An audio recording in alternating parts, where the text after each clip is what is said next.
Hello, listener. Welcome back to a different kind of Hex. This is a show about player experience and agency in tabletop role-playing games.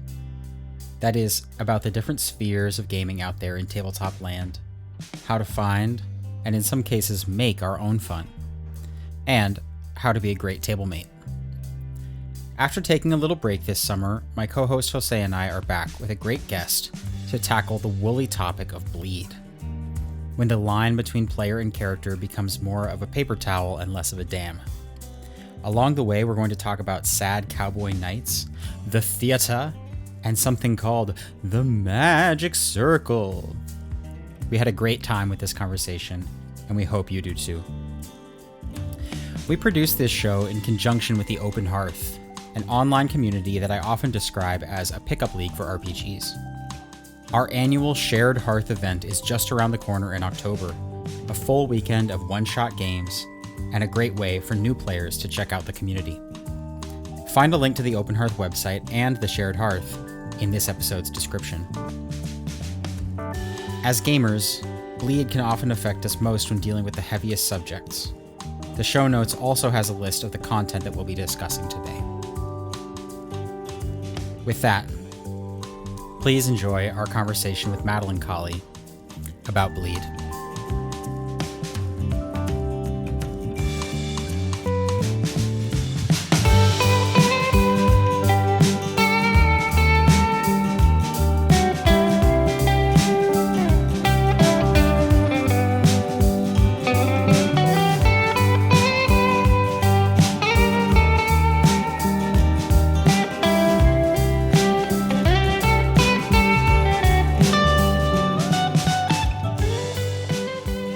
Our guest today is Mads, or Madeline Colley.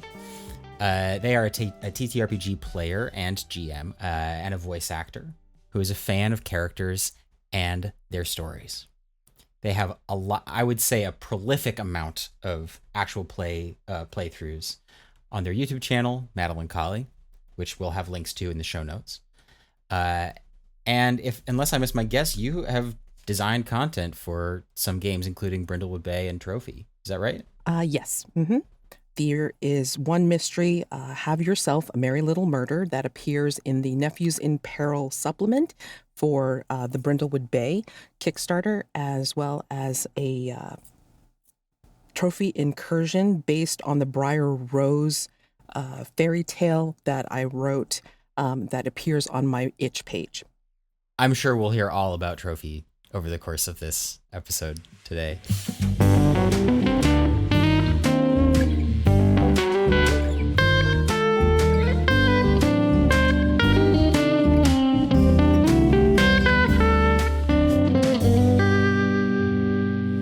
We usually like to start this game. This game.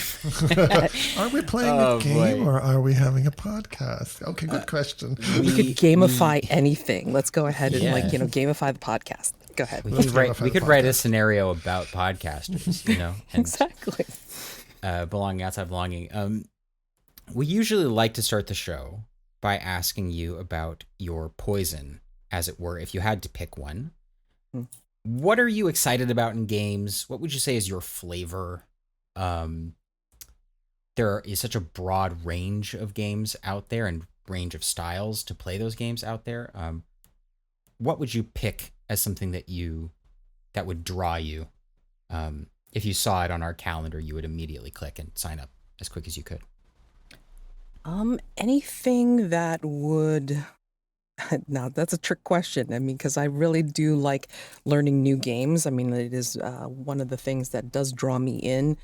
If I find a game that, people are sort of talking about and they're really excited about, then I'll usually try to sign up for it, because then it's it intrigues me. And then I want to try to see if I can grok the mechanics, and then try to get to know the game, just in case it's something that I may want to run someday as well. But usually it's if I like the premise, something that gives me like an A24 movie kind of vibe, right? Something that kind of gives something sinister, a little bit dread, creepy type of thing, where it may be ordinary, but then goes into the extraordinary later on. And it sneaks up on the people. It sneaks up on the players. That's the kind of vibe that I usually like to go for, or it's something where they can go a little bit crazy, like a heist. It could be something exciting like that. So usually I like games that also give connection to players, right? So like a found family, something that has a connection for players to be able to go through a particular place together. But then who knows what happens to them, like, towards the end. You get extra combo points if you can include all of Yeah, it's a tough run. I mean, like, some games, like, encourage the connection. Some games just like say, play to lose. Like, it doesn't matter what happens with you and the other players, but just try to get there first. So, hey, depends. Would you say that your poison is different for when you're a player as opposed to when you're a GM? Yeah, I definitely would say so. I think when I've had more player experiences, I've usually been drawn to games that usually form the emotional connections, like Hearts of Wulin, which is like it really has like the dramatic romantic connections deep within, like, all the lore and fighting, within the story, or things like the strangeness, like a scenario like Impossible Landscapes, where you could be like thrust into a modern normal situation, but then you're with people that, because you're all in the strangeness, you're sort of tied in together, and you're kind of gripping each other with desperation because you're all trying to figure it out together, that sort of thing. So, yeah. Yeah, and I think what I hear in both those examples is that there's a lot of juice coming in the PC interactions, right? Or, because in Hearts of Wulin, definitely there are mechanics that specifically ask you to really lean into those romantic relationships, or also other kinds of general trouble between PCs, or they're called entanglements, right? Exactly. In that game? Entanglements. Yeah. Exactly. So like, you like to be entangled. Yeah, entangled, whether romantically or, and it's like, well, I love this person, but yet my mentor does not trust them for whatever reason, or something, some kind of created entanglement where your PC is involved in another PC, but yet another, like an NPC, does not approve, or is an obstacle of some sort. And then, like, another example is a game, Inevitable, which is a strange combination of doomed cowboy knights. I mean, that's the basic point of it, but the mechanics really depend on you being together with a cadre, with a group that you're, like, pretty much going around trying to save what you can in this world that is essentially prophesized to be doomed. And I think because your group is thrown together, trying to go on these quests to save people, or trying to, deal with these dooms, these major threats of the world, or even dealing with just some of these things like on the ground level, you're thrown in together, and again, forming character connections. So. Well, gee, sounds like those could be pretty emotionally intense kind of dynamics, right? Absolutely. And I've been wondering if this leads us toward our topic for the day. Dum, dum, dum.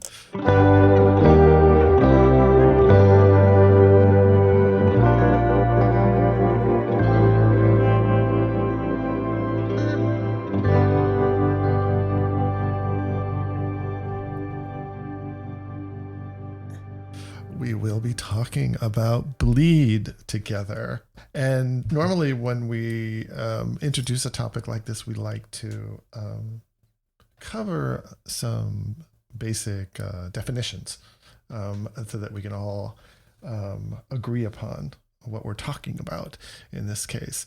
Ian, I'm wondering whether you might want to start us off with this idea of the magic circle, because I think that's a great lead in to understanding bleed. Sure. The magic circle is an idea that extends beyond tabletop games. It's not exclusive to our format.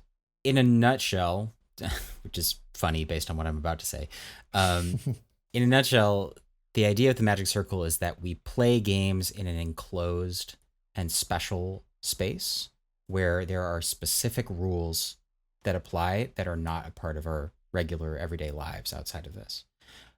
The magic circle can apply to really any different kind of exceptional space. It could be a church or a courtroom or a kitchen, maybe. But in games, the magic circle really tends to denote a membrane that separates your everyday life from your experience within the game. Often, the way that this term is used makes a distinction between you, the player, who exists somewhere outside of the magic circle, and the events of the game, the fiction of the game, especially the player character, which exists inside the magic circle. And this membrane that separates the two, it's not always a hard division. In some cases, it can be a little bit nebulous. The line can be a little blurry. And when we use the term bleed, we're talking about the experiences of the player or the experiences of the character, their emotions, their thoughts, their physical state, their relationship dynamics, bleeding through this membrane from one side to the other. If I've had a really terrible day at work and I come to the game and I'm in a mood, my character that night might be a little more snappish, or they might be the opposite. They might be more affectionate or more generous because there's some kind of feeling that I, Ian, playing this character, am trying to resolve. So we talk about this as sometimes the experience bleeds in, which is to say from the player, from the real world, so to speak, into the world of the game. And sometimes it's the opposite. Sometimes the experiences of the character bleed outward and you're left feeling after the game the same way that your character felt. A feeling of tragedy, a feeling of love, a feeling of excitement or camaraderie. Mm-hmm. In a nutshell. Yeah, and I'm thinking like in those examples you gave, and then the bleed out, of course, is when it's going out towards the person again. But as it travels, as we bleed through that membrane or through that magic circle, it can get transformed, right? So if you had the bad day at work, you're not necessarily going to be crabby in character, but something about the character is going to respond to that crabby day at work in some way, and is impacted by that crabby day of work. So yeah, the magic circle as a permeable membrane seems important when we think about this idea of bleeding through or bleeding in or out. And I just want to acknowledge that the term was coined by a game designer named Emily Claire Boss. But certainly she didn't create bleed, but she coined a term for it that we all, not all, but many of us in this hobby use now to talk about it. Yeah. Do we want to talk about Alibi as well? So we talked about the permeability of the membrane, but we also have the structure of the membrane or the impermeability of it. And Alibi is a concept whereby we think about it's just my character in the game. It's not me. So whatever my character does, don't associate it with me because I'm not somehow accountable for the actions of my characters. My characters are doing their own thing. So Alibi as a concept, I think, emphasizes the line between the player and the character more. Would you say that, Ian, or? Well, we've all heard horror stories about, it's what my character would have done. Bad stories, yes, we have heard. But there is some kind of, what's the word I would use? Like a liberation in being able to embody a character that's not you, right? the actual the creation of the circle, the two different spaces between real life and in story.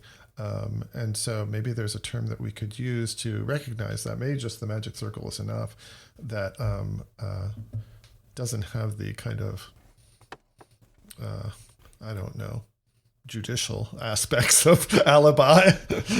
There's an article, or I should say a blog post someone has done talking about positive bleed, right? Where, like, it's not only negative emotions that can bleed through, but also positive emotions, where you can take the positive emotion and then just experience like a little bit of euphoria, like, within reason. And like, if you had a really awesome game, you're riding the high, you're like flowing out from, oh my God, everything was like just fell into place. I mean, like maybe you had like a wonderful climax, you resolved things like in that particular session, or like it was particularly dramatic and it was all that you ever hoped for your character arc, at least for that particular episode, whatever the hell it was. And you just riding it like all the way outside of the game, even though you closed the game, that you closed the circle ritualistically like you always do with debrief and stars and wishes, but you're still riding that emotion outside of the game, right? I also do like the idea that, this positive bleed or this alibi we've used it up until this point to describe, not being responsible for something that the character does. But I also think, to build on what you said a little bit, sometimes I want to play a character who is, let's say, really intimidating. Someone who has a commanding presence in the room. I don't really feel like that. I'm kind of just a guy. I'm kind of just a silly guy.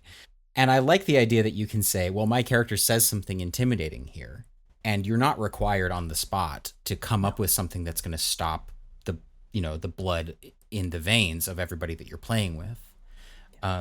There's like a license that is granted, I think, by this idea of alibi, that you don't have to be responsible for your character one-to-one. Your character can be something more or something beyond your own capabilities, which I think is really an attractive part of that idea of alibi.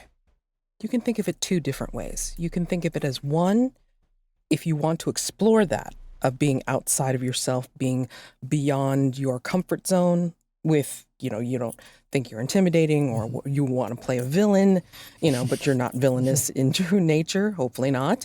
But that's, again, experimentation within the game. But then you can also like keep a step back further from that. And as you say, you just say, my character's name here does this narratively. They do this particular villainous action, or they intimidate this particular person, depending on the mechanical die roll or the move that they use. Sure. You don't have to necessarily role play what they actually do to be intimidating. So that could put you a step further back from being that person and falling too far into bleed. It seems like we're talking about ways of kind of managing the emotional distance between ourselves as a player and our character. And there are times where we might want to get close in and be more in first person, be more in role play, be more really like, let us really inhabit. Maybe that's one way of saying it, the character. And other times we might want a little bit more third person distance, or a little bit more talking about it from the outside. And we might titrate that, because I was thinking about a character that I played when you were talking about it being intimidating, that was very authoritative, but she was also very colonial. It was in a game called The Between, where it's kind of a gothic horror game that I know Mads has a particular fondness for. And I was playing a playbook called The Explorer, and that archetype is very authoritative, or maybe authoritarian, and also very colonial. And it was, I decided to play it as a woman, as an older woman, a widow. Her name was Lady Camilla. And she allowed me to embody this kind of authoritative presence that was very dismissive of other people, but also very charming.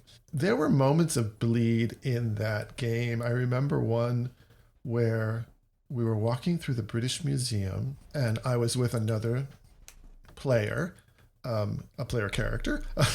She was of, I believe, Indian descent. And she was looking at all the Elgin marbles and all the, all the artistic wonders that had been stolen from the Greeks and put into the British Museum.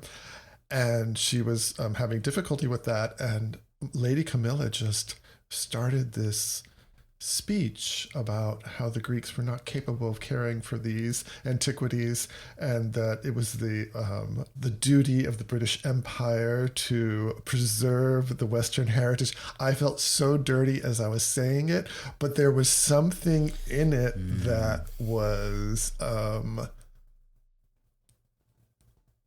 true to the character. True to the character, and also like, oh, I got to say a very forbidden thing in the way that showed how seductive it can be. So I was letting myself be a seductive colonialist. Yeah. And I felt dirty in that afterwards. And I had to kind of de-roll from that and process that with the group after the session. But there was something, you used the word liberating, Ian. I'm not sure. Maybe liberating. You could say that you were also immersing yourself in the part, maybe. I mean, like, in your role play, because you were becoming that character to experiment with that particular playbook, because you knew what it entailed. The authoritarian, the authoritative, the colonial. You knew it was bad, but regardless, you had to play that character as you felt correctly. And to do that, you had to be that icky, regardless of, how bad it came, from you. And you fell into the flow. Yeah. And it might be that the flavor of Lady Camilla was something that was coming out of me. So the way I engaged with that archetype, making her kind of charming and seductive and so reasonable and so magnanimous at times, was something that I wanted to explore about my experience of really colonialism sometimes, and some of the impacts that I've felt from that. So yeah, playing the villain or playing, she wasn't despicable. I made sure she wasn't despicable, but playing despicable characters is another interesting one where we're leaning into a potential for bleed that we want the alibi for, right? We need the alibi or else we can't be despicable. Right. That's not me, really. Right. I I'm not colonial. I'm not trying to, shit on your cultural heritage. I'm or appropriate it in this case. Yeah. Like I was in a game of like a mini series of Paint the Town Red, which is about vampires, sad vampires, and we were in like the Neolithic era. I mean, like our GM was great, like creating this little town that we were just thrust in, and we were causing havoc with our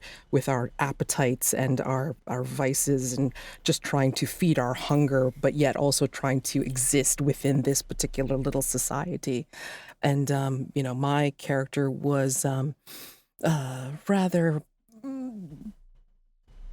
sensual in nature.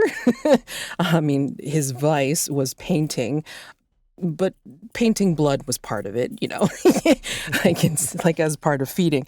And I'm not a vampire, thanks. But I mean, just like the whole sensuality of it, like being able to experiment with, like, the seductive part of it, like, being this person that would kind of make the moves, like, in terms of, like, meeting someone, and then like I can't remember the name of the stat particularly in Paint the Town Red, but it has to do with the presence, like the charisma that the particular character has, and my character had it, so like definitely used it for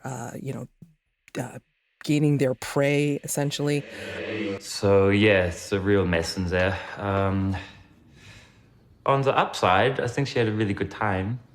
But also, I mean, just to be able to figure out how to not only do it mechanically, but narratively weave that in and describe, this is what Tharn is doing. this is Tharn approaching this woman who looks like maybe an old lover of his, and then like, stroking her cheek, maybe drawing his hand down her hip or something like that, and then just like describing these things, and then like, just showing the steps of what he was doing, right? I mean, like, again, like just trying to work that alibi. This is what the character would be doing to be able to gain trust with his prey, and then eventually do the feeding and all that kind of stuff. So yeah.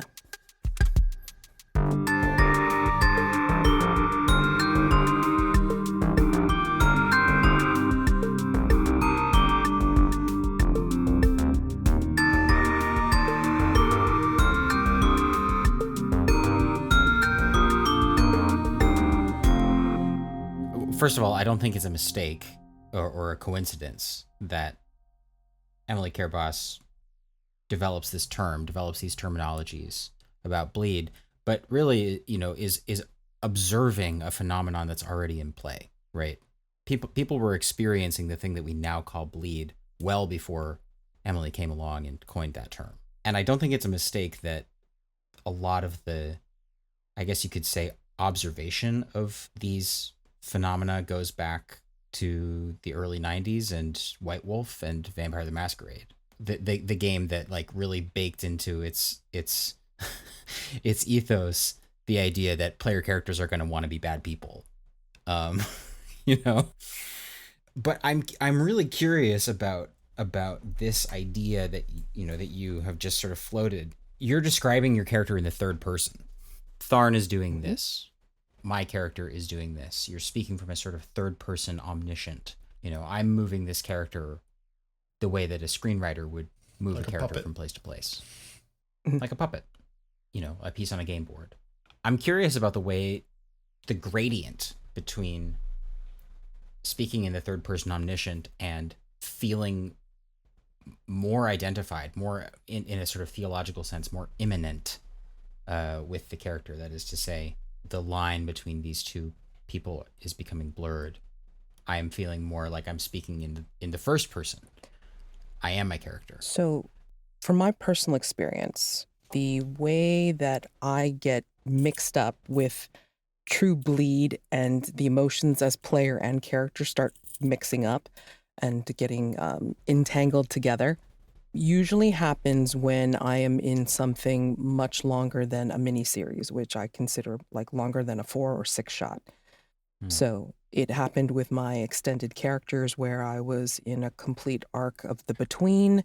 That's Victorian monster hunters facing off against threats in London. It was for a 12-session arc, complete character arc, as a matter of fact. And another one is where was playing a character in the game Inevitable, the Doomed Cowboy Knights game, for like 10 episodes. And like that was also another one where I was extremely immersed and bled as well. That is where I was doing a lot more role play. I was still referring to my character in certain circumstances when I was like narratively describing their actions, like, what they were doing. But when I was role playing, I was role playing. I was being that particular character in that moment. In the Between, there's a mechanic called masks. So to increase your die roll, because just in case you have a miss, you want to make sure that you use a mask to upgrade your roll. The masks are your ability to kind of give a flashback, ability to tell a backstory about the character's past. And my character was a doctor who had lost someone. And as it turned out, like, as I was telling the backstory of like the person that she lost, like, where she had an argument with this person, or where she was missing this person, or like the time that she found out her loved one was sick. It turned out like, there was actually 2 people that she lost. Her husband and her, she had a miscarriage. So yeah, I mean, it was very intense.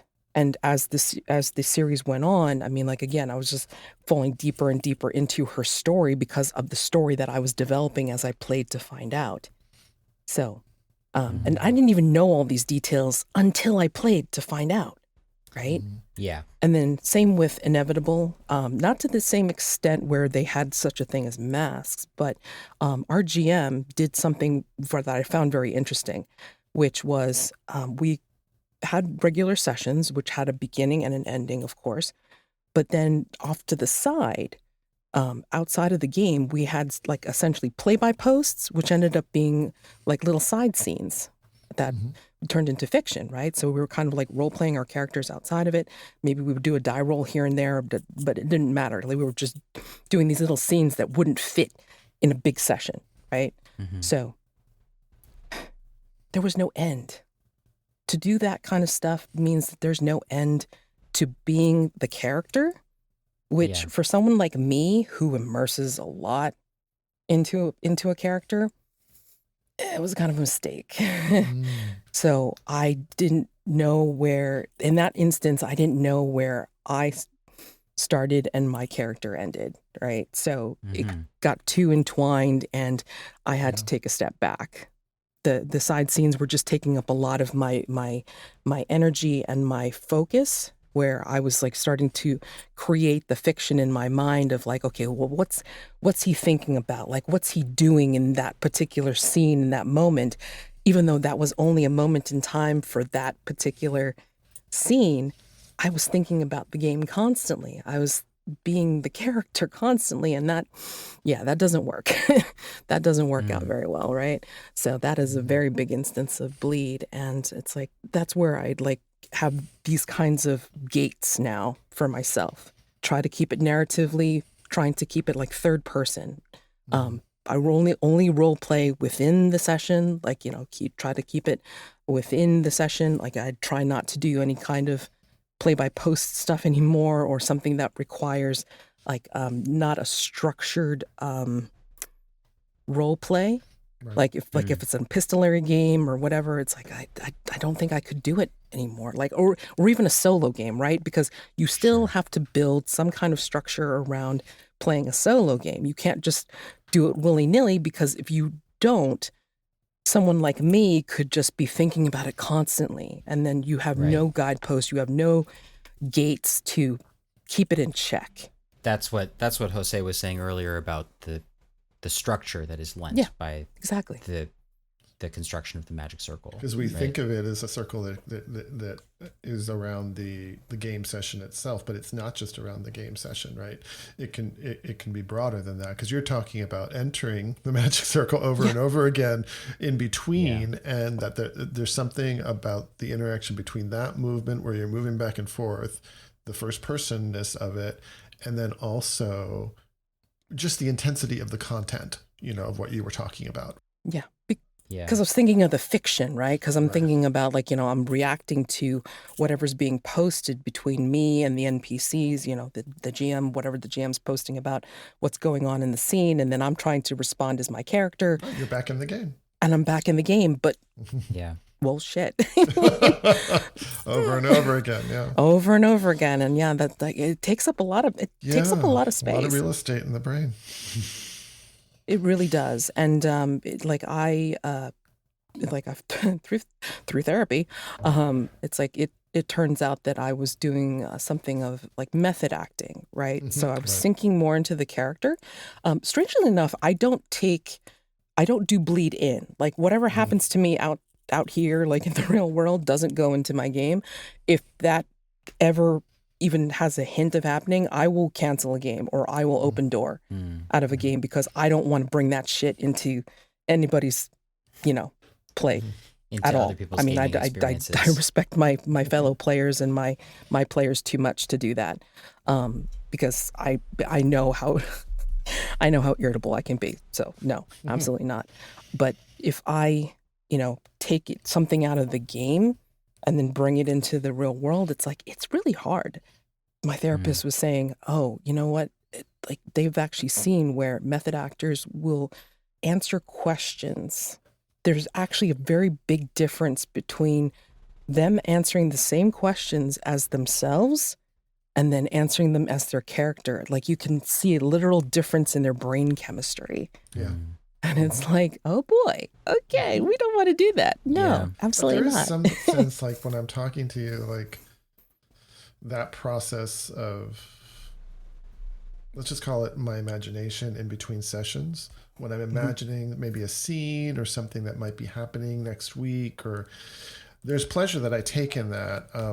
But what I'm hearing from you and thinking about that for myself is that sometimes it's really important to circumscribe that process for myself, maybe, or for yourself, so that this is more contained within the magic circle, so that it doesn't bleed out uncontrollably, right? Exactly. And I think that's an important theme around this question of bleed, because I think some people see it as only a negative thing. But I remember when we posted that we were going to talk about this topic on the Discord channel, I believe it was Brushman asked about, can games be therapeutic?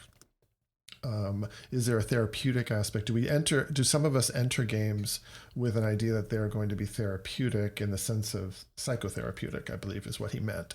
And so I wonder if there's a way, tools to help manage that permeability across the magic circle in between sessions that could help us actually still engage with the material in an interesting way that helps us kind of maybe process or digest or metabolize something that's cooking for us. If I speak for myself, maybe I'll just talk about that example that I gave earlier about the explorer character, Lady Camilla. There was something I was trying to understand about myself, but also about my circumstances and my experiences in the world. And it was through taking the other role, rather than being the victim role of, say, a colonial, oppressive, seductive person, becoming that person and noticing what is it like to be in that role.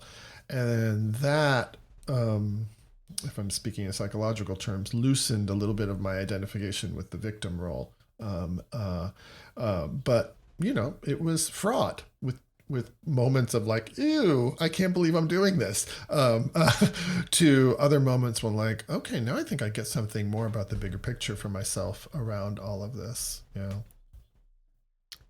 Well, it's certainly true that games are used in professional psychotherapeutic practice. There are therapists who use these, as part of their treatment. And I think that, just as you were saying before, maybe again with the use of this sort of concept of alibi, what you were saying before, being able to work something out in a safe environment does seem like it presents some opportunities in that regard. I think it's important to go into anything as charged as the kind of situations that we're talking about with a good sense of yourself and your own tendencies. Maybe we'll be able to suss out some of these tools to be able to kind of control the dose of bleed. I certainly don't want to just come into the game and be immediately trauma dumping on all of my fellow players, at least not right away. Work us up to that. Buy us dinner first. No. I mean, like, just again, like, the first part is just nobody should be subjected to your, as you say, Ian, like your trauma dumping. This is why we have our safety tools, right? And there's so many different safety tools. I mean, like, we have our usual examples of the X card, the open door, the lines and veils, where we have some very specific items that we could also add notes to, saying, okay, harm to children, like no children under like for a line and all that kind of stuff. But I've had people like put in there like very specific things that they don't want mentioned, like certain people's names because they're triggering for them, or certain situations that they don't want to be role played out or mentioned fully, right? Like, suicidal ideation, like, certain things that should not be brought up, or at least like, fully like role played out or whatever. So I mean, like again, it's not your therapy session like when you're playing with like a bunch of people. Even if you know them well, even if they're friends of yours, I don't think that's not their responsibility to take that on for you. Definitely not. But I think it's one thing to ask other players to be your therapist or the GM to be your therapist. And I think it's another thing to go into a game open to a therapeutic impact upon yourself by the game. So for instance, wanting to explore a certain archetype because you feel like there's something that you want to figure out about that for yourself. When I'm doing that, hopefully, and maybe this is one of the important things, is to be transparent with the other players. This is kind of edgy for me, playing, I'll just go back to the same example, playing someone more authoritarian is a little edgy for me, but I want to kind of give it a shot and see how it goes and just know that things might come up for me and I might have to, take a break or de-roll or check in with you to make sure, whatever it might be. So I don't think it's necessarily I'm asking in those moments for the other players to be my therapist. But, I think there is a way, I guess I'll just speak for myself, that I approach gaming or this particular kind of gaming with a psychological interest in myself and what's going on with me and what might happen. It's not a purely recreational, fun, pleasurable activity. Sometimes there's a dimension to it that is a self-exploration or a psychological exploration. And I hope that there's room for that, at the table. But maybe, and I've seen other people do this and to good effect, I should be more transparent about that when it's happening so that other people can say, I'm not into that, Jose, I'm not down for that. You should play something that's farther away rather than playing, don't play something so close to home, play something a little bit farther from home if you want to play with me. And that's totally valid. Home being in this figure of speech, your experience, me. Because I want to be engaged emotionally in my characters. And so distinguishing that from kind of a negative bleed, let's call it, or out of control or unmediated or unconscious even bleed, I think is worth doing. Going in more intentionally or deliberately into dicey or edgy territory in a game.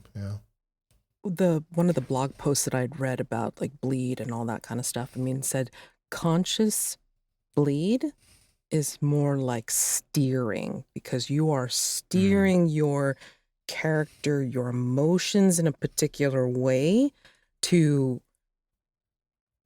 explore something. Like you're trying to figure out something about your character or how it connects to you as a player, as a person, right? Or connect to that particular part of yourself.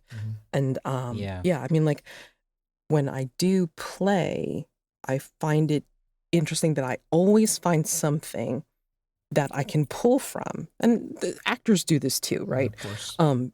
Like whatever whatever the character is trying to explore, or whatever is the motivation, the drive for the character. Because, you also take lessons from fiction. You can't have a story in fiction unless there's something driving the character. In a weird way, it's sort of in Trophy. Trophy's the fantasy game of treasure hunters, exploring the doomed, haunted places of the world, and you play to lose. So at least Trophy Dark is. Trophy Dark is the one that I love to play. The one mechanic in Trophy is a drive. The drive is something that pulls the character through no matter how fucked up it gets. Honestly, why would you stay? If it gets stranger, if it gets more dangerous, why would you stay? You should be running for the hills. If you were a well-adjusted person. No, the character is there in the moment, staying with it, getting to wherever the hell they need to go because of that particular drive. And it's the same thing for story, and it's the same thing for the character in general. No matter what game it is, whatever you're trying to explore, whatever you're trying to connect to, it's something that you're trying to tell. It's your drive that you're putting into the character. We're talking a lot about bleed that goes unreflected on or unregulated, or in other words, in some other way out of control. Bleed is one of those things that I think is sort of difficult to describe to people who aren't in our hobby. Maybe hobby is too diminutive of a term. In our passion. And a lot of the terminology surrounding bleed from Emily Care-Boss or Sarah Lynn Bowman or other people who have done academic work on this stuff, they're often really immersed in the LARP scene, which in my view has an even more permeable magic circle than we do at the table. Like, we have the layer of abstraction first of we're all sitting down. Usually we're not physically embodying the actions of the character. Yeah. And in addition to that, we're online most of the time. So we have that layer of separation. It's still difficult to describe to people who aren't doing role-playing, who aren't playing games in the way that we are. I think that there's an immediate, there are some immediate conclusions that people can jump to. And it does sort of evoke some of the memes that have become associated with tabletop gaming and the broader culture. Ideas about the satanic panic and things like, here is somebody who's just lost their grip on reality. I really don't think that bleed has, this is my viewpoint, I don't think that bleed has a moral dimension to it. It's like any other sort of natural phenomenon. It's like fire, it's like water, and it just happens to be the expression in a very highly, relatively highly regulated environment for social interaction. I think tabletop gaming is more regulated than most interaction that we have, of a human empathy, of a sort of a human desire to connect and to sort of expand the subjectivity and the viewpoint beyond just what you're seeing of the world, But as you say, if it goes unchecked, but too much of anything is a bad thing. You two are much more familiar with quote unquote bleedy gameplay than I am. I've talked on this show before about how I am most often facilitating games where I have a little bit less opportunity to just fully immerse myself in a character because among other things, I have to be keeping an eye on the time. I think that you two are much more veteran in this regard than I am. So I'm curious about whether you have any strategies when you recognize in the moment, it's happening right now. Is there a way that you can reel that situation back in? Does it involve safety tools, or is there a way to like ameliorate that into play, into an unbroken experience of play? I think I've spoken on this podcast in the past about one of the things that I've been exploring recently in games is conflict or tension between my own player character and other player characters. There's a kind of bleed in that sometimes. It's a bleed out, it would be. So say I'm in a game with Ian, and there's tension, conflict, maybe even open conflict between our two characters. When the game ends, I'll feel some tension in my body, like, oh, are Ian and I okay? Or are Jose and Ian okay? The two PCs might not be okay, but does this mean that it's something about Ian and I? And so, especially if I were giving honesty to that tension the way that you were giving honesty to Lady Camilla, if I was letting the tension show on my face and in my right, if you were really embodying it, yeah, because then it's like this, like, okay, is the magic circle there or is it not there? Is it bleeding through or is it not bleeding through? And so this is just one specific example of a kind of bleed, right, that I've been experiencing in recent months. And the way I've dealt with it, to be honest, is to check in with the person and say, hey, Ian, that was kind of intense. What happened between our two PCs? Are you and I okay? Or how are you feeling about it? Or did that cause you any bleed? And so a way that to create more transparency the term we have sometimes is reality check, right? What's the reality check? And so I'm trying to do a reality check on our IRL relationship in relationship to our story relationship. And that's been really helpful and cleansing for me, because normally what happens, well, sometimes it'll happen that the other person will say, yeah, there was some bleed for me too, but I'm really glad we're talking about it, because that's clearing it up and I can see the difference between the character and me. It's like reinforcing the magic circle, right? And kind of lessening some of the permeability for that moment. And giving the freedom to continue with the conflict in story if we want to. So yeah, the checking in and feeling the permission, like I can, like if it were Ian, of course, I have a relationship with Ian already. And so I would feel more emboldened to raise that. But I wonder, especially in the context of the kinds of conversations we've been having here about bleed, that there is a stigma around bleed that's connected with losing your grip on reality, all of those kinds of things. It's like whether it would help to explicitly invite folks in those situations to reach out either to the group or to individuals and do a reality check and check in with what's happening. So that's the first thing that comes up for me in response to your question about how I might be negotiating or navigating those moments when I recognize that a particular kind of bleed is happening. And I don't know how much it translates into other kinds of bleeds, but that's the first thing that comes up. What about for you, Mads? Usually when I start to recognize it's like, oh, it's getting pretty deep, then I will usually take a step back by starting to instead role play less and then narrate more third person to create that distance if I can.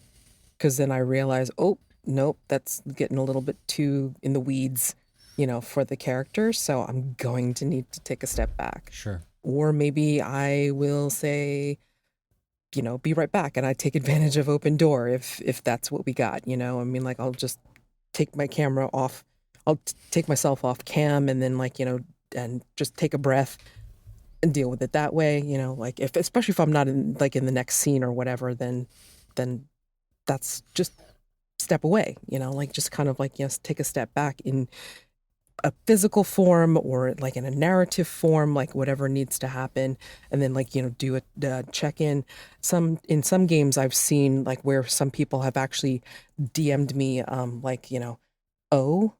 with a question mark, just checking in, it's everything okay kind of thing. Or even asking outright, it's are you okay? It's you look upset. And it's I'm my character's upset. I'm okay. Yeah. So that was great that they were checking in. And there's a difference. Or in the case of things are getting intense and I say I'm fine because I'm so immersed in the moment. You know how you got adrenaline pumping and you just don't even really notice when things get really hot and then you're just riding it. Maybe a day or two later, you're I'm really not comfortable with that. I'm not really happy with that particular thing. Then I'll go back and I'll address it with whomever it was and saying, this is the feeling I had. Do you have feelings on this? Because this is what I got out of it. Yeah. I'm not comfortable or can we talk about this or something? I just feel like I need to address what happened or this is how I felt and such. Yeah. And so hopefully we're still okay. That sort of thing. So, in the moment, again, just kind of trying to make some distance to make sure that I'm not going to get into the weeds. And then if it's something that occurs to me afterwards, after the game, after the session is over, then just addressing it with the person in particular, if there's any kind of conflict between characters. Here's a situation of bleed that was within myself that I had to deal with on my own.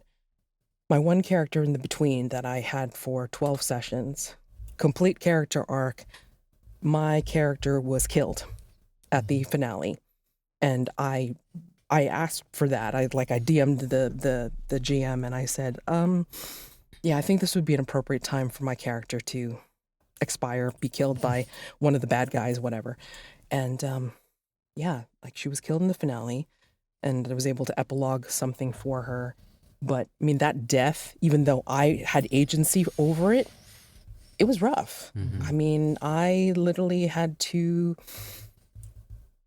take a breath. I cried over her. I gave myself permission to grieve, and I had to do something physical for an hour afterwards because, yeah, it was a lot of tension, a lot of stuff that had built up in my body, and I just like it was just the way to deal. Yeah. Right. That was that was a heck of a lot of bleed for that particular day. Jose and I are currently in between the last episode and whenever it is that you're hearing this, listener. Jose and I have begun a game of Apocalypse Keys, which is the inspired by Hellboy and BPRD sort of apocalyptic monsters who happen to work for the shady government organization whose job it is to stop apocalyptic monsters. It's all Open Hearth folks. Previous guest, friend of the show, Agatha Cheng, is playing in that game, and future guests, I hope, touching on wood, Casey and Brushman are also involved. Part of the thing about it is that we set up this game without the usual Open Hearth proviso of it's only going to be for X amount of sessions. We specifically wanted to see how do some of these these dynamics unfold over a longer timeline, a timeline without a specific end date. You were talking before about how you get more immersed, Mads, when you're on you have longer runway. And as we were creating characters, I was just sort of going about all of the steps naturally, and I began to realize the character that I was making was quite an expression of bleed in without going too far into the details.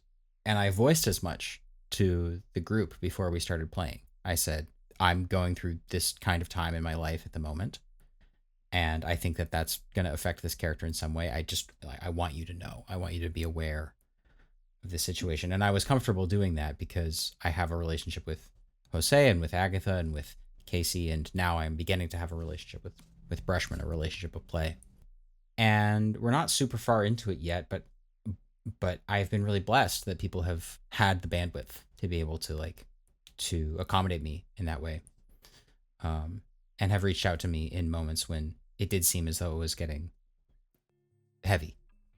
I hope that everyone who is playing games like this has that kind of support to draw on, but also I realize that that's not a given, and that we're pretty spoiled here in this community and communities like this one.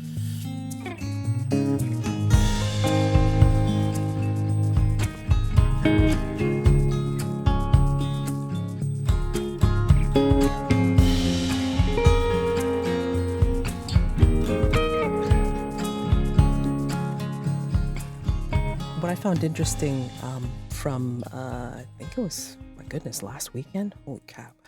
I was a panelist in GMing with emotions for FOMOCon. It was an online con in answer to those that could not make it to Gen Con this year.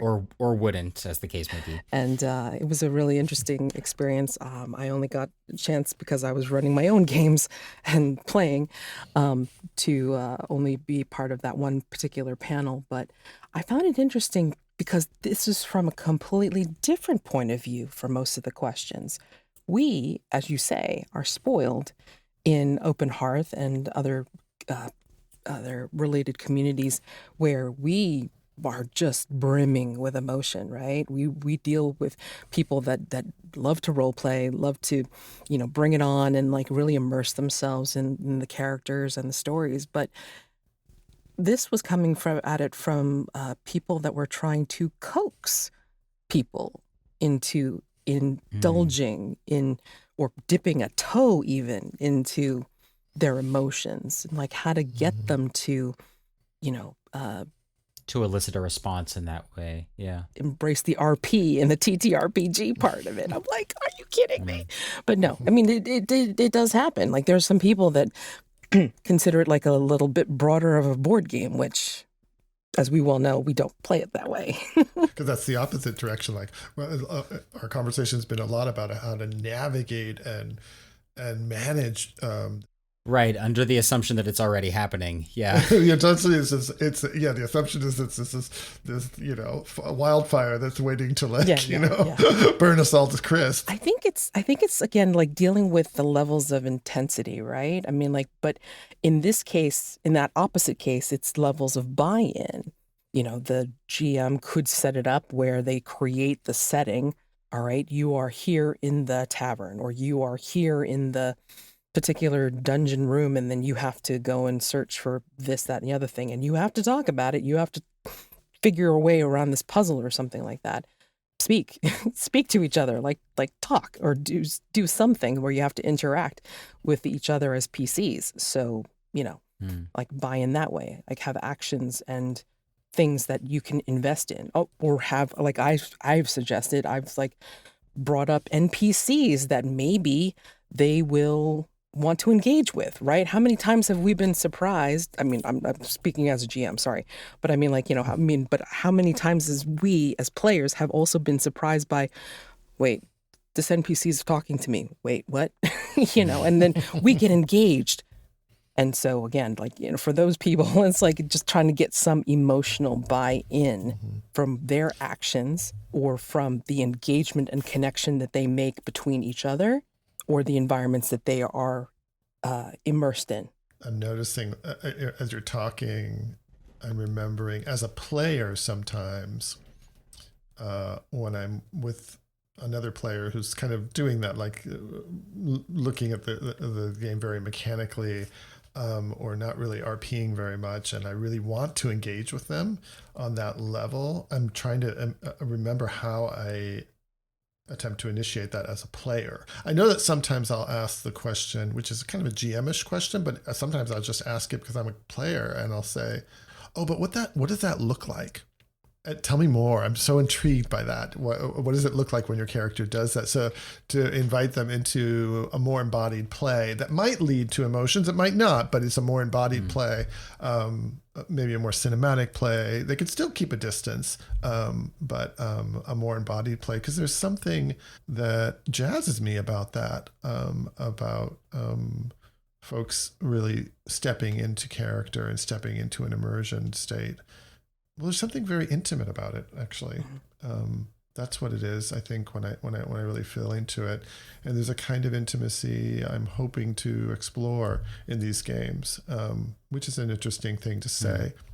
We talked about games as therapeutic. Now I'm talking about games as intimate, which is, it's nice for me to actually track this, because not everyone's on board with that kind of intimacy or that kind of vulnerability, because it's vulnerable. Yeah. To improv a scene first person, especially in this sort of charged environments that our player characters often find themselves in. Yeah, especially in apocalypse keys. Jesus, we're usually not just at the office. Yeah, I mean, but that whole game, I mean, like, I ran some apocalypse keys and like over 20 episodes, and we still didn't quite finish. So, but I mean, I get it. I mean, like, it is very immersive, and it is very much about the emotions between the characters. It is very much about that, and you cannot avoid it, because a lot of those moves, if not all of those moves, are driven by emotions.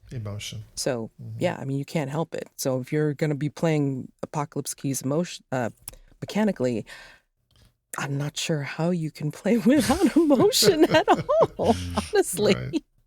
So just to kind of like, piggyback off of what you just said, Jose, about like inviting the other player to, say, well, what is that like? Or, what, like, what does that look like? Or what have you? I love it when, you can try to like form a connection. Like you ask permission, of course, like you just kind of like, hey, I mean, like, do you mind if like maybe we're brothers, or like, we've been friends from the same village or something like that, or whatever is appropriate for that particular game. And then like maybe I'll ask, right, like, we're looking at this particular chest. Like, what about this, like, looks or smells funny? Just like something weird, just to kind of like break the ice. And then just like, because it also invites the other player to show how maybe they're looking through their character's senses. They may not answer as a player. They may answer as their actual character. And that invites more like connection and intimacy between characters. I have recently been running, and I promise I'm going to get to the player perspective. I was worried I was going to be doing it, like GMing all the way. I have recently been running for my coworkers. I work in a restaurant.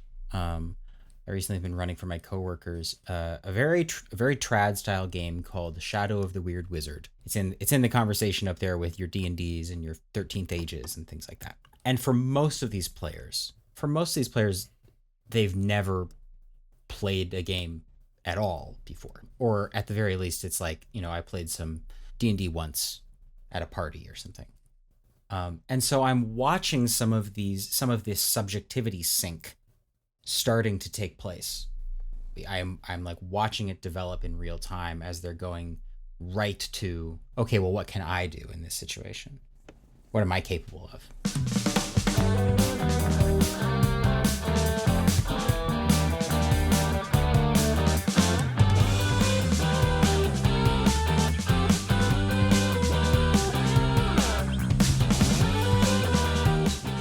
Is bleed something that we can play to evoke on purpose?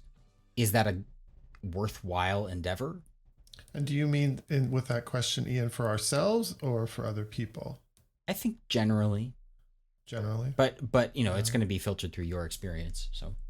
So in terms of playing for bleed, like I'm thinking about the example that you gave, Ian, about deciding at some point that character in Apocalypse Keys was going to engage with some real life issues or experiences that you have. In that sense, you were playing that character for bleed. And I think that's cool, especially since you were transparent about it and talked to the table about it. Well, here's my thing, is that I didn't go into the character creation process thinking I'm going to make bleed happen. Right. I was just going through the process naturally, and I realized that it was likely that it was going to happen, that I was venturing into territory that was susceptible to bleed. Yeah. I mean, I wonder if we use a different term from bleed, just because bleed has so many connotations of like I'm bleeding to death, bad things happening. And what if we used a word like emotional engagement or emotional intensity or personal intensity or transformation or something like that? Can you play to that? Would that be descriptive? Like when you realized in that moment that the character you were creating was connected to these real life questions or personal issues that you have, why did you choose to continue down that vein? Now I'm the one who's going to spill my guts a little bit. Mads took their turn earlier. Titrate that as much as you need to. Yeah. I think that a lot of the stuff that I'm dealing with that is bleeding into the world of Apocalypse Keys, into this character, I am using a playbook called The Surge, which is based on the character Liz from the Hellboy movies and is all about just wild, uncontrollable power that's like beyond any kind of reining in. And a lot of the issues that I'm dealing with that are bleeding into this character in this game have to do with shame. And as I was sort of making the evaluation, that exact evaluation, as you said, Jose, although I don't think I was doing it in such a concrete way. I didn't sit down at one point and say, okay, I have to take this path or that. It was a more holistic process. I think I just decided, like, I don't want to have to be ashamed of the way that I'm feeling about this. Right. I want, because I have this supportive environment, your friendship and that of Agatha and Casey and now Brushman, it's something that I want to allow to unfold naturally rather than trying to suppress, which I think I would feel comfortable doing if I was playing with like total strangers. I think it's, as we were saying before, it's not cool to trauma dump, especially if you've never met the person before. And for what it's worth, I wouldn't say that the experience has been particularly bleedy thus far. Right. It's just that I'm allowing for the possibility that it might happen. I feel, going back to our very first episode of this show that we did together, Jose, which we actually recorded about a year ago, even though it didn't come out until, oh my gosh, until a little, earlier this year. We were talking about these kinds of transcendent moments in gaming, whether it involves bleed or some other different kind of thing, that kind of emotional engagement or intensity that you were talking about. One of the things that we were talking about is that you can't really engineer those moments to occur.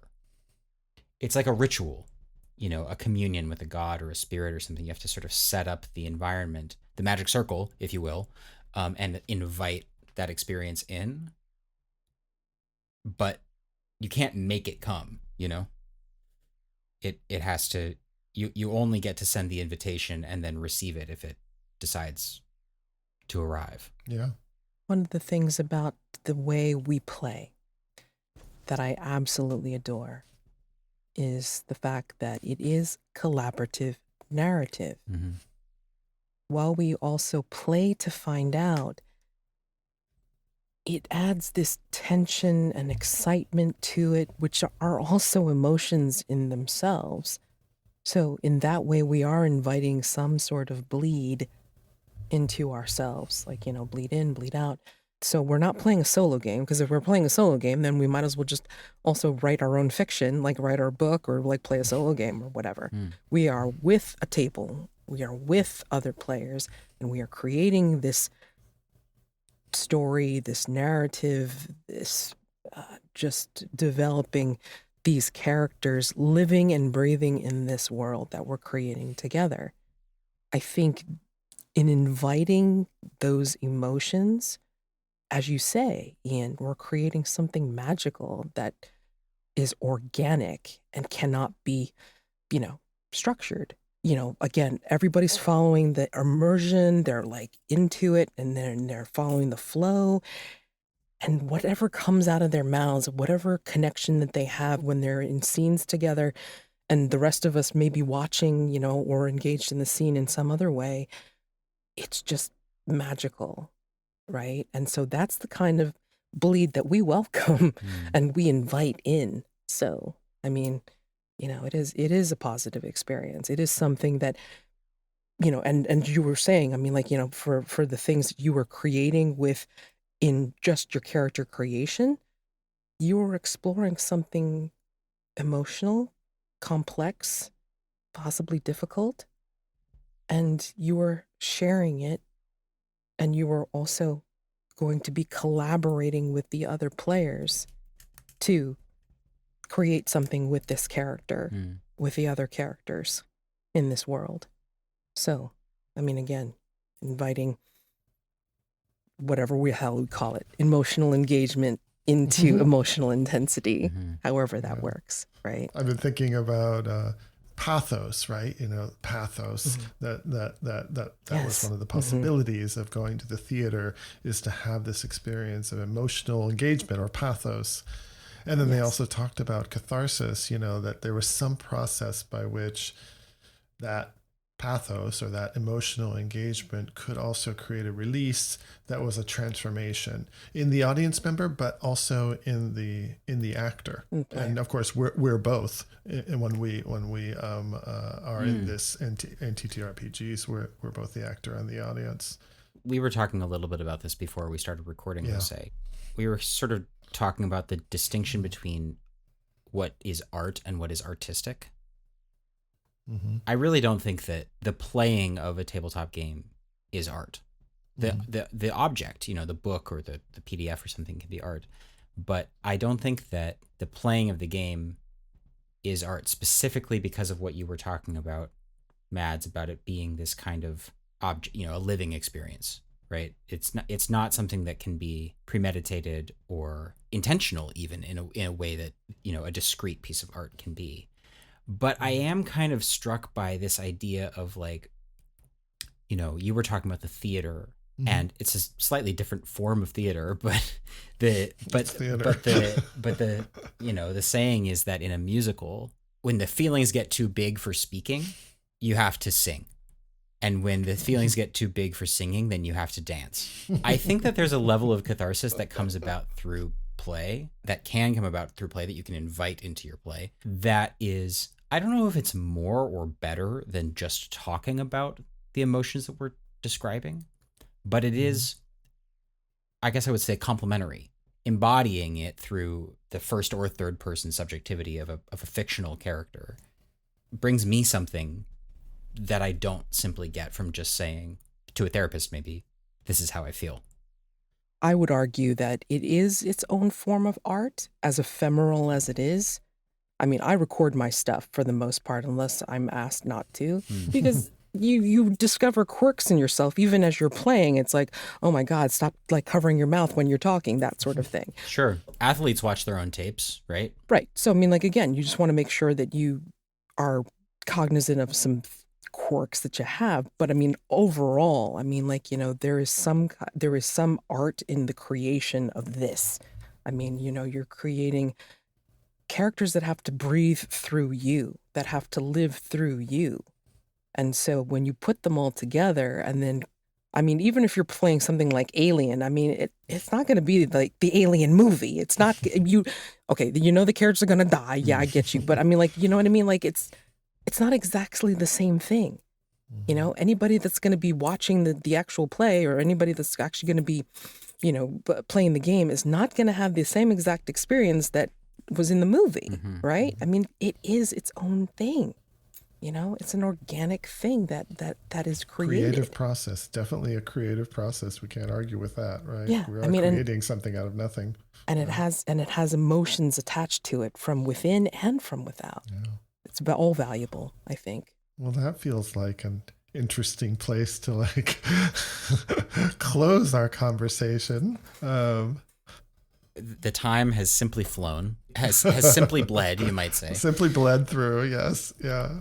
It just feels like we just touched upon it. We could probably like talk about it for at least another couple of hours. Only just begun to tap and one the of the vein. things that comes up for me around that is, folks out there, listeners, if anything in what we talked about, which were so open-ended and has so much more that we could talk about, engages with you or catches your attention, or you want to comment on, we would so appreciate your comments, either through our email, but also if you're on the Discord, the Open Hearth Discord server, there'll be a thread that you can respond and talk back at the episode. And I, for one, would love to hear the thoughts from other community members on some of these very juicy topics that we've been covering. That's how we get the ideas for a lot of our episodes in the first place. Yep. So please, yeah. Mads. Yes. By way of closing, what advice would you offer to a player who wants to explore more emotional play in their games? I think the thing that I always advise when someone's creating a character, especially if it's going to be a character that's going to exist for longer than a one-shot or a miniseries, is take a close look at the moves that you have available to you in the game itself.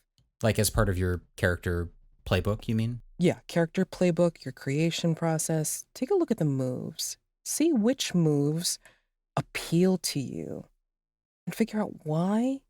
Because when you build on those moves that sound interesting to you, that appeal to you, you have your character's story. You have a reason for them to breathe. You are creating their motivation, their drive, their reason for existing, perhaps. And that is your invitation to ask questions, fill in the answers. And maybe, just maybe, you might get some answers as you play to find out. I think as you're exploring this character, interacting with people, because that's another way of getting into the emotion and the intensity of the character. See how you as the character respond, and see how they respond to you. Thanks for tuning in to A Different Kind of Hex. And a big thank you to Mads for being so generous with their time. You can be sure that we've only just begun to scratch the surface when it comes to Bleed. There's just so much more to talk about. If you'd like to share your play experience, to express interest in a future topic, or if you'd like to come on the show as a guest, please reach out to us at adifferenthex@gmail.com. We would love to hear from you. You can also check out the show notes for links to Mads and Company's actual play of The Between, Trophy Dark, Apocalypse Keys, and many, many more on YouTube. You can find their own published incursion for Trophy titled The Lovely Somnolent, as well as to the extremely cool community-made Sprigs and Kindling zine for The Between, where you can find Mads' design work as well as a ton of art and other cool, horrific stuff. The Open Hearth can be found at openhearthgaming.com, Open Hearth Gaming on YouTube, and Open Hearth RPG on Blue Sky, Mastodon, and Tumblr. Remember to check out the Shared Hearth. This is basically our recruitment drive for the year, and there's never a better time to get on board. You can find all the music that I made for the show at lloydeves.bandcamp.com. Play on, listener. We'll catch you next time.